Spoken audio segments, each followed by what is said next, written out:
madaxweynaha Soomaaliya Xasan Sheekh Maxamuud ayaa magacaabay ra'iisul wasaaraha koob iyo labaatanaad ee xukuumadda federaalka ee Soomaaliya waxaana noqday Xamse Cabdi Barre oo ka mid ahaa mudanayaasha baarlamaanka koob iyo tobnaad ee jamhuuriyadda ee hadda kaas oo laga soo doortay Jubbaland kana tirsanaa xisbi siyaasadeedka UPD ee uu hogaamiyo madaxweynuhu warimo iskhilaafsan ayaa ka soo baxaya taariikh ahaan ra'iisul wasaaraha cusub halka uu ku dhashay labada warimood waxa ay kala sheegayaan Kismaayo oo Soomaaliya ah iyo goob ka mid ah dawlad deegaanka Soomaalida ee Itoobiya daahan waa 48 sano jir sida la aaminsan yahay yaraantiisi waxa uu waxbarashadiisa diiniga iyo maadiga ku qaatay gudaha Soomaaliya isagoo u badnaa dhinaca kooxaha Islaamiyiinta oo uu ku garaadsaday Mr. Xamse ayaa la aaminsan yahay inuu ku biiray kooxda Al-Islaax oo ka mid ah kooxaha Islaamiyiinta ee ka jira Soomaaliya taas oo inta badan door ku leh arrimaha waxbarashada ganacsiga iyo hay'adaha samafalka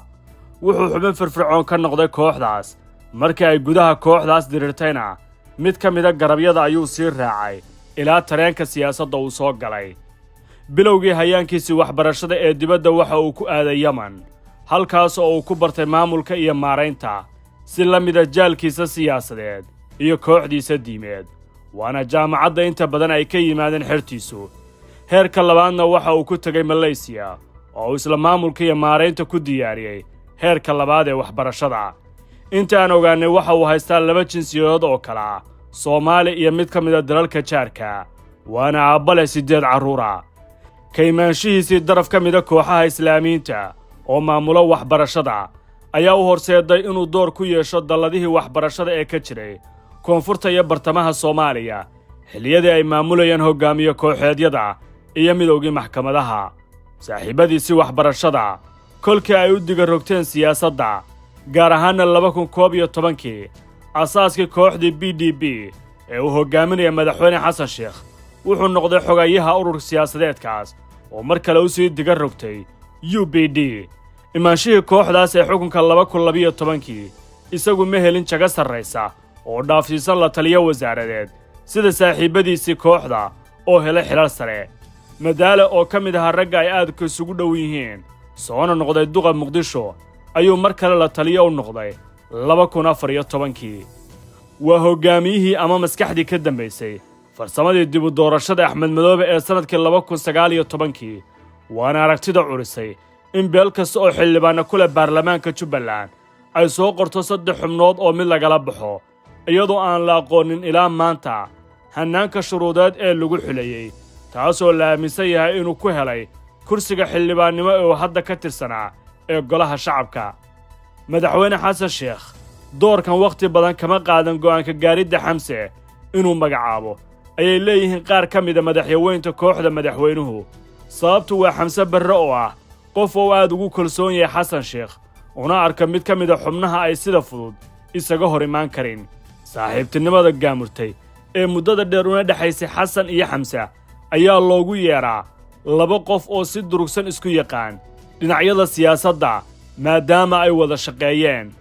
durba dadka dhaliilaya ayaa leh madaxweyne Xasan Sheekh waxa uu go'aansaday keenidda ra'iisul wasaare aan warkiisa soo celin shaaciyana liiska golaha wasiirada oo hadda sii diyaarsan laakiin dad kale oo taageersan ayaa rumaysan in madaxweynuhu qaatay go'aan wanaagsan sababtuna ay tahay inuu keensaday ra'iisul wasaare uu garanayo ilaa iyo ka hor imaanshaha siyaasadda ama ay isku xisbi ka soo jeedaan dhinaca aaminsanaanta afkaarta kooxaha Islaamiyiinta iyo garabkooda siyaasadeedba waxay Soomaaliya uga dhigan tahay in madaxweyne kasta ku khasbanaan doono keenidda saaxiibkiisa gaarka ah ee ay bannaanka wada joogeen halkii hore ay madaxweynayaashu u raadin jireen siyaasi aan lagu aqoonin agtooda ama inay isku dhow yihiin